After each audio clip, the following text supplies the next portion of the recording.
So there's this idiom that we used to say all the time as kids, and we got it from the Jeffersons. In the theme song, it says, finally getting a piece of the pie. And when I think of a slice of a pie, it means so many different things, and I didn't really understand it until I got older. But from your perspective, what does a slice of a pie mean? I was really hoping you were about to start singing the theme song. Slice of a pie, I mean, it goes a couple ways. I think in some ways it's a chance to earn a part of the pie, right? As you get older, maybe you finish college, maybe you've gotten into the workplace, you have a chance to kind of take a piece of it, right? And hustle. But at the same time, I look at the overall pie as a community, and I think that, we are now, getting a chance to be a part of a bigger whole, and I think there's a collective effort that comes in that too. So it kind of goes both ways. Understood. Very well put. As far as your passions go and the many ventures and businesses that you're in, what fuels that, or where does it come from? Passion is an inner fire that's within you. I think that it's a mixture of two things. It's interest level, which is kind of like the spark of where it all comes from, but then also how long can you keep that spark alive, right? That's what passion is. That's why people become passionate with what they do for their entire, lifetime. And I think for me, most of my interests come from childhood, come from the things that I like to do, such as design, marketing, developing products, but then I have to keep evolving and finding new ways to do the same thing. So in my case, I started as, doing simple graphic design work and making flyers at different nightclubs, but then I wanted more. I needed to try something new, and that expanded into creating sunglasses and apparel and different products. And now for me, that passion stays alive because the design still might be there, the spark is there, but I want to keep figuring out what else can I be making with that skill set. So I have a pretty large portfolio of just different brands and companies, much in the CPG space. So I love developing products that we can use every day and hopefully in some ways build them into household names. Along that process, in the beginning you're like in the trenches, right? Yeah. And the art of hustling. Is that something you think can be taught, or does that have to be within you? I don't know if it can necessarily be taught, but I do think that certain experiences can make things happen a little faster. Whether that's hardship growing up, striving for a better life, even something as simple as, taking care of a family or having a child. Those experiences, I think, help you hustle just a little harder. We all go through it in some way, but you just need to have that moment in time to allow for it, And I think that real life experiences create hustle. I don't think it's taught in school. You can try as much as you want, but what you learn in the real world is far different from what you learn in a book. That's interesting. I had my first son at 19. Yeah. And that changed my life. Exactly, yeah. Jason changed my life. And he created like a sense of urgency and a sense of focus from that point on. And naturally, of course, you wish you would have had him later, but God works, he doesn't make mistakes, right? So that's pretty interesting that you say that, and I can just draw from that experience. When there's this thing that's going around on Twitter, it used to be way back in 2017, 2018, and now it reappeared about having lunch with Jay-Z. So from your perspective, a $500,000 or lunch with Jay? I've been seeing that everywhere, all over the internet too. It's a fun question to ask, what do you do? But if it was me, I hate to say it, I'd love the opportunity to have lunch with him, but I would take the money and run. I think that, it's great to have lunch and ask the questions you want, but you might not get the answers you want to hear. That information might not be transferable. And for me, I think that if I was able to take the money, or anyone who wants to take the money, you can learn a lot even if you lose it. And that experience will definitely, teach you a lot. And you'll hold on to that too, whether you win or lose. So is there a certain dollar amount, or is it just flat out, or it doesn't, like the $500,000 doesn't even matter? Yeah, I don't know. I mean, I hate to say that. I'm sure I could learn something. We all can learn something, but Absolutely. We don't know if he would actually give us that insight, right? What if he just doesn't want to talk, or what if he's just on his phone the whole time, right? Yeah, absolutely. It's not guaranteed. See, that's the thing. With that analogy or that question, it's really fun to hear because it's kind of a what if, right? And they both are they're two different extremes, right? But with lunch, it's not guaranteed, right? You might not get anything out of it. With the money, there is something that's guaranteed. Whether you win or lose, you learn something huge, right? Absolutely. And I think that's the big thing. You'll learn a lot more in that sense. I totally agree. I couldn't imagine giving Jay a half a mil for lunch, dinner, brunch. I don't care. That's a lot of cash. So Right. you mentioned, I think people may think like, if I have lunch with them, then we may be able to build a relationship. And Maybe, it's possibly, possible. right? But in business, how important or how do you value relationships? I think relationships are everything. As a society, as a human society, we are built to work together, right? Nothing is ever done alone. The biggest businesses you see today, organizations, the workplace is meant to have a lot of people come together for one common goal.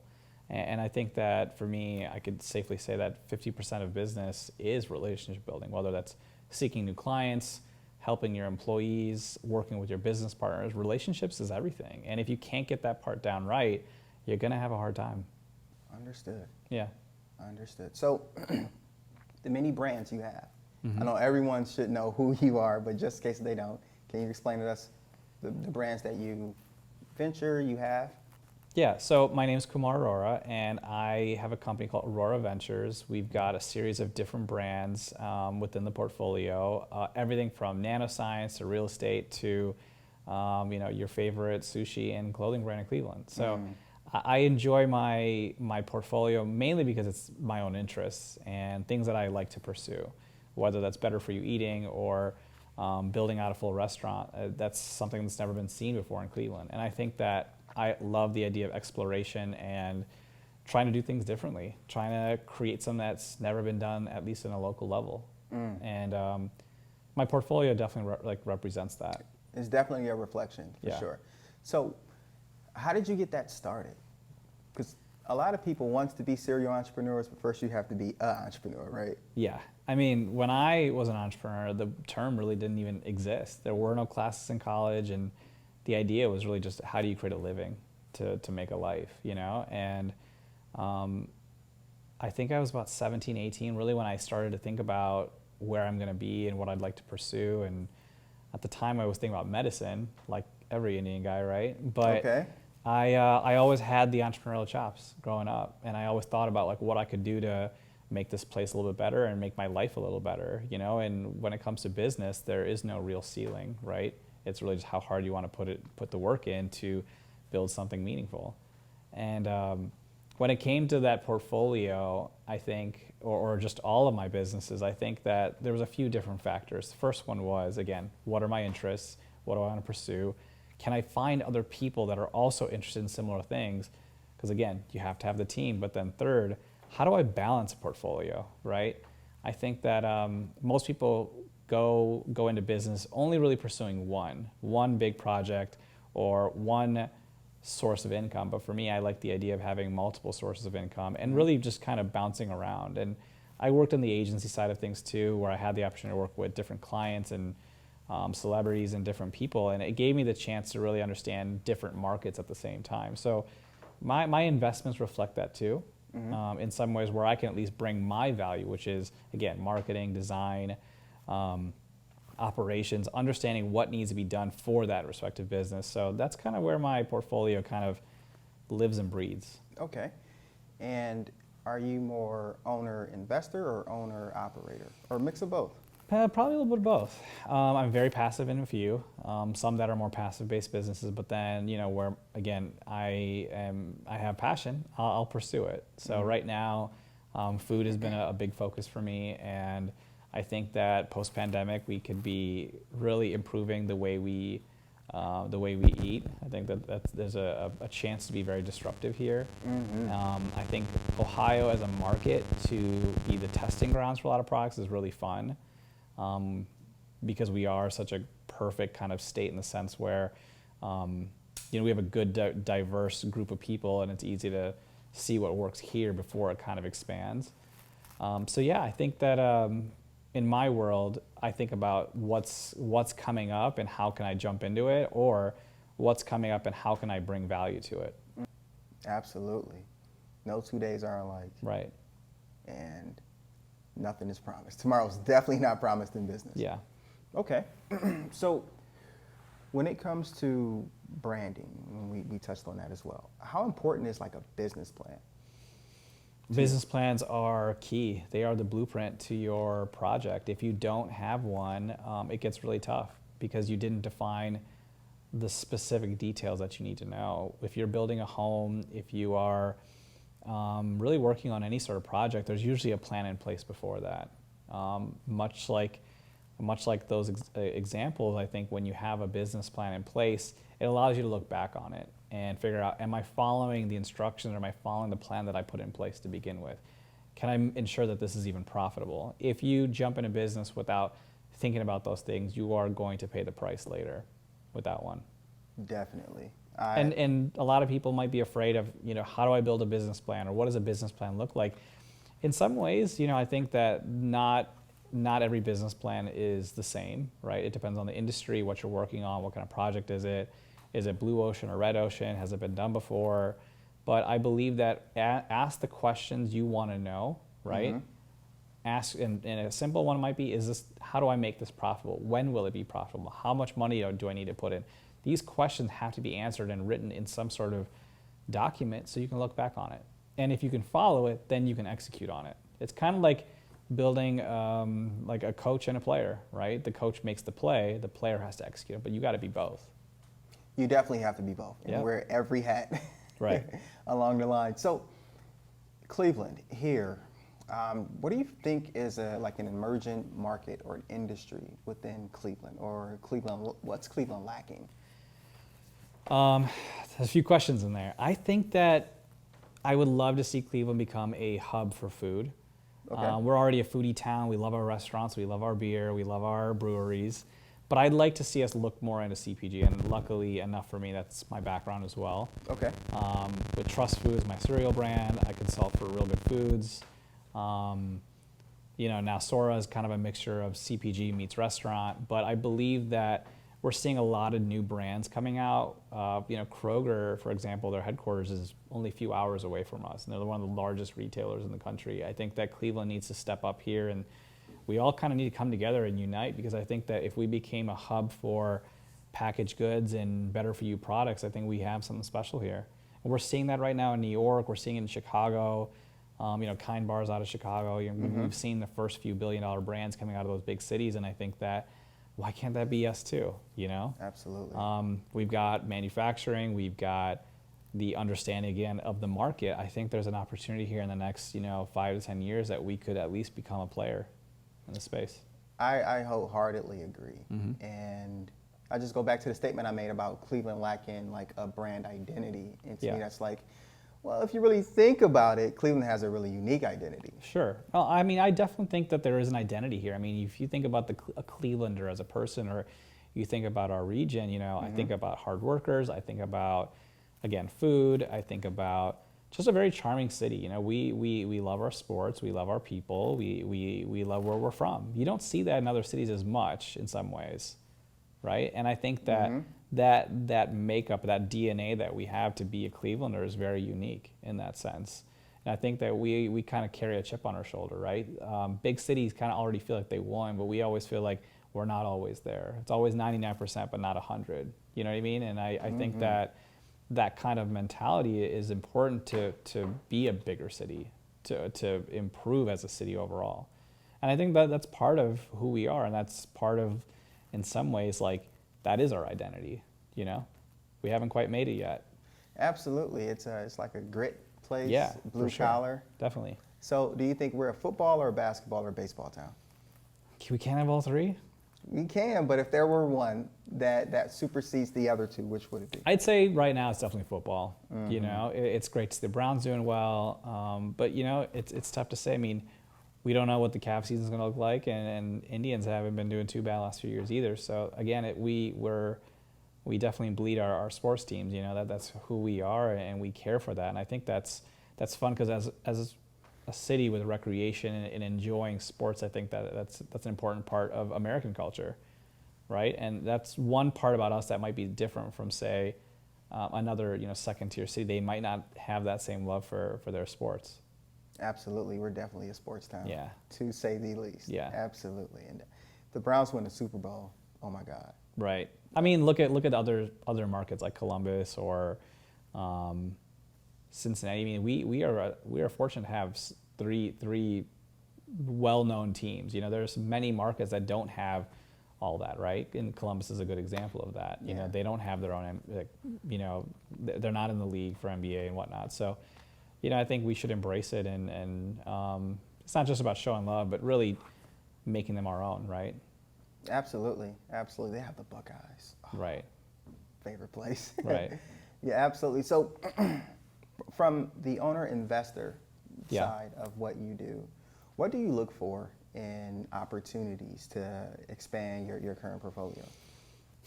Well, one big thing that's important to me personally is that I like to see people be disruptive, right? I like to understand what are you doing differently and how do you enter the market. Today, most of the projects that people are pursuing, if it's a small business, you have to, again, find a way to be a part of the pie, right? Be a part of your economy. But when it comes to certain markets or industries, you are really trying to penetrate and take down a legacy brand, or you are looking to enter a market and find a way to at least be at that table, right? And I think that disruptive is super important. I'd like to hear more businesses figure out how they could be disruptive and how they can be different.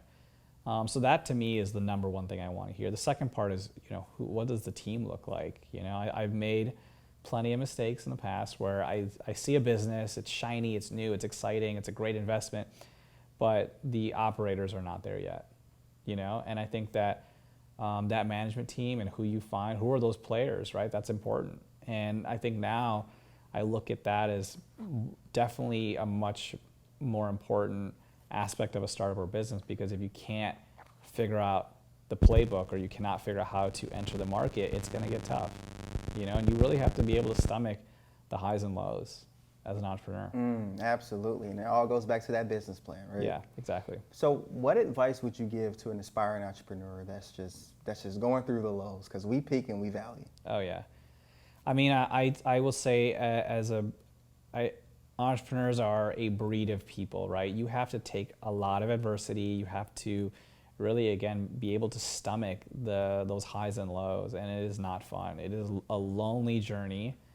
It is a challenging journey. However, if you can figure it out and you can create a living or a life for yourself, to me, that's the first step of success, right? Can this business make me money while I sleep? Can this business make me money that can give me a better life than a 9-to-5? You know, if you can figure that first step, then just work on the next one. Don't think about, you know, trying to be the next Jeff Bezos. Really just try to figure out the small steps first. I think that's really important. There's a lot of people out there, entrepreneurs and those that, you know, talk on social media, that really try to paint a much bigger picture about the cool parts of entrepreneurship, and I think that's fine and all, but you have to remember those small steps that you take will only lead you to the next one. And if you try to go for that big picture of leaving your job and throwing all your money towards an investment, I mean, that's not always as easy as it seems. You know, it looked good in reels and oh, captions. Definitely, for sure. That's one of the things about social media, is that they paint the picture. Yeah. You know, of everything is great. I quit my job. I'm my own boss. Boom, boom, boom, boom, boom, boom. But in reality, there's a lot that happens in between, right? Yeah. That is very, very interesting. So, from a social media perspective, recently I've finally committed to doing social media. A lot of my peers. Welcome to the future. Thank you. Well, all of my peers, they've been really on my behind about doing it. But me being naturally, I'm an introvert, so I don't like any of it. But it's a machine. You just can't stop it. So, from a social media perspective, do you think that that's the most effective medium of communication right now? Hands down. Yeah. There's nothing that comes close to it today. We've seen, again, this goes back to disruption. We've seen that with radio. We've seen that with television. Social media has entered more households and more people within the household, and more segmented, right? Where you can understand who the user is, what their likes and dislikes are, what do they follow, what do they purchase. We know more about a consumer today than we did 50 years ago. That's all thanks to social media. Also building communities, right? When you run marketing campaigns in the past, we couldn't target them and build a community or find people that are interested in things. Now you have the power to do that. Now that like you have social media, you can find easily 100 people, not only that want to follow you, but that enjoy your content or might feel that they can connect to you. It's easier now more than ever. So why wouldn't you want to take advantage of it? Absolutely. I think it's more of a personality thing, but you reach that point where you said, dude, it's the inevitable, Yeah. right? So no, that's a really good take. So There might have been a time 20 years ago, back when Friendster and MySpace existed, that we didn't really know social media would stay, but it's definitely here to stay. definitely now, wow, MySpace Yeah. takes you back to college. Right. Man, I feel Remember Friendster? yes. Yeah, that was what, 2003. Yeah, I was in high school. Yeah. I was I mean, graduating look, high school. AOL as an example, we all kind of grew up with the AOL Instant Messenger. That was a form of social media in itself. Yep. You know, the little column with all your friends and who you follow, your classmates, whatever, being able to customize them into groups, having chat rooms, that was social media in its infancy too. As far as circles go, friendships, Yeah. how important is that to surround yourself with people that are, one, like-minded, or two, have that passion that you have? Not in a specific place, but just in general. That's important, but I'm going to flip it on you. I think that having a group of people that are like-minded, similar goals, similar vision, that's important, but it's also good to find friends that are very different from you. People that you don't normally hang out with, you don't normally, connect with. That's important too. I mean, right now in our society, we have so many racial tensions. We have so many issues with LGBTQ, right? There's so many problems with the interconnection, right? You could even say the same thing with like living in the suburb. You don't get to experience what it might be like in a different place. And I think that's just as important. Is find friends that are not like you. Find friends that have been through experience that you've never been through, because when you create those friendships, those relationships, you become a better person. You understand what someone else has been through, right? And to me, think that that's just as important too. It's almost like finding your opposites, right? How do we make this place a better world? We have to find those people, work with them, be friends with them, right? There's too many divides. Absolutely, but how do you break the barrier? That's Social media. I Social don't know. Could be. I mean, it's really just about one. It's a choice, right? If you want to, you will find a way to do it. It's not. I don't believe it's as hard as it is if you wanted to. I think to me, social media seems like a great way to connect with people. I mean, in some ways, that's how we connected, right? So I think that's one way. Another way could be is finding events that you might be able to find those people. In my case, like sometimes I live in the business world too much that I want to hang out with creatives and photographers and designers, because that's also who I am too. And I play multiple sides, but I like hanging out with my creative friends too, because it keeps me creative, And if I didn't have that, I feel like that part of me would be missing, and I need to be around that too. Even though our visions might be different, our goals in life might be different, or where we are in age could be different, And I think hanging out with different pockets and different groups of people is super important. So in some sense, it makes you more well-rounded. Well-rounded and understanding. You know what they're going through, you know how you can help them, and vice versa. Empathy is a really big thing. Yeah. It certainly is. It's invaluable. So now we're speaking friendships and things of that nature. How do you feel about the saying, you don't mix like business with pleasure, or like going business with friends? Is that a thing, or is that just something to talk about? It is, but it isn't. I've spoken on a few podcasts about that subject. I love being friends with my business partners. I think that's important. There's always a balance, you could say, because it has to sometimes be business and you can't mix friendship completely. But I think that they go hand in hand. You can never be in business zone that you're not friends with, and vice versa. So I think it's really important, and part of me doesn't totally agree. I think that I've never been in a situation where I'm not friends with that business partner. Anytime I haven't, it's a little bit harder to connect. You know what I mean? Absolutely. So I do believe that you can mix both, and I think that it's probably encouraged. I think especially more in our modern day society, Absolutely. And you think that having your business partner as a friend makes better business, or is there like such a gray area that it can go either way? It's tough because again, it's all circumstantial. It's based on what's going on with that business, so we don't know the story. But I will say, if you're friends with your business partner, you won't want to screw them over. And again, I said earlier, you would also, you have to always try to give value to the other person. I said that earlier. I think that applies to your business partner, who happens to be your friend too. Is you're not going to want to hurt them. You want them to win just as much as you want to. This is, again, no different from being on a sports team, and you want to make sure the team wins. So you look at your business partners, you look at your colleagues, your coworkers, all as friends, because you want to see everyone win. The moment you don't is when you become too selfish. So flip it just a little bit, and what if you're hungry, you're outgoing, you're in the trenches, you're building your brand, you're meeting new people, right? People that you're building relationships with. And what if you have a group of friends, and those friends aren't not so much on the same page, they're not entrepreneurs, they're just your friends from childhood or whatever. How do you manage both, as far as, because you can feel yourself drifting, right? Yeah. So how do you manage, or do you let them go and pursue other things? Like, how does that work from your perspective? Are you implying that the friend circle is not necessarily motivated and they might be a hindrance to your goals? I wouldn't necessarily, let's say not motivated. Okay, yeah. I hate to say that you have to cut them off, but I think that it would happen on its own. If you are busy working the 24/7 you have a 24/7 mentality on your business, they might not. The weekends are dedicated to your business anyways. You might have to make those sacrifices, right? If they don't understand that, that's already a reason why you probably can't be friends, unfortunately. Jay-Z said it, right? I forgot the exact quote. I hope you know, so I don't screw it up. But he said something like along the lines of, they say you've changed, but I say you've stayed the same, right? Yep.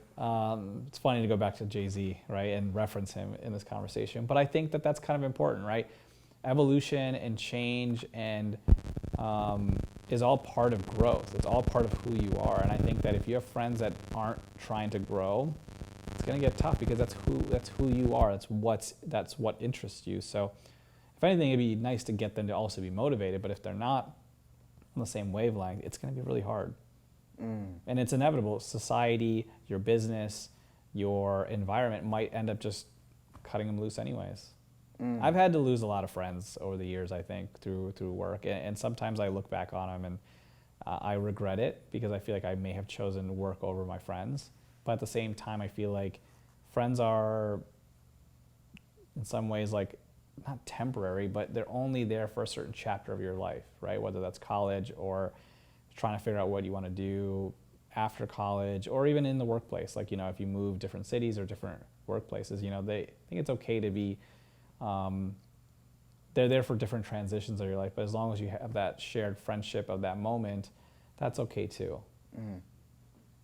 Because you have to balance that guilt, right? Because you can sense it. I mean, yeah. Look, if there are friends I have out there I haven't spoken to in years, but I know if they called me, I would jump on a plane, I would go see them, I would stop everything to catch up, But, we all get older, we all get kids, we all have different responsibilities. It gets harder to keep up with friends from 20, 30 years ago, Absolutely. Yeah.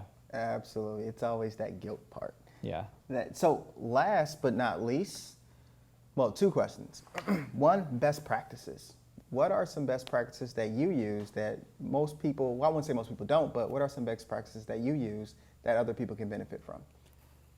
I don't know if it's talked about a lot, but I'm obsessed with project management software. Really? I'm really trying to throw something different, because I know there's a lot of things I could talk about that, but specifically I think with technology and what's going on, especially going remote, I feel like project management software is something we got to talk about, whether that's using Microsoft Teams for video calling and conferencing, or something as simple as Notion, which I use daily, just to stay on track of things and work with teams. I think that, now that we're entering a new world where everything is remote and everything is online, it's such a great tool to be able to manage a business, right? Keeping everything up to date, from your accounting with QuickBooks or tasks with Notion, again, like, it makes life easier, so why not take advantage of it? And I think that I really enjoyed finding ways to be more just productive in general. And I feel like without those softwares in place, it would be so hard. And I encourage everyone to, at least if you haven't done it for your small business or things are still done on pen and paper, it's time to switch. That is very interesting. Yeah. That certainly is. And that segues right into the last question. Hit me. Where, you know the saying, we all have the same 24 hours. Yeah, Is that true? we do. What you choose to do with those 24 hours is important. Now, that's not to say sleep and eating and family time is not important. It is important. That's part of the balance that you have to have, right? We are all on the same playing field in the sense that we are here with the same goals in mind, right? We have to provide, we have to eat, we have to sleep, we have to give back. All those needs exist, right? In like the hierarchy of needs that we know about, right? We probably learned that in school to reach, a better way of life. And I think that all that stuff is super important. It's often forgotten that, what you do with your time is valuable in the sense that if you don't do it right, it will eventually add up. If you sleep in every day for a couple months, it will catch up to you, right? If you eat junk food all the time and you're not spending time on your health, it will catch up to you. And I think that that's why we all do have the same 24 hours, and it does matter what you do, but you want to make sure you're have the right balance for it. Wow.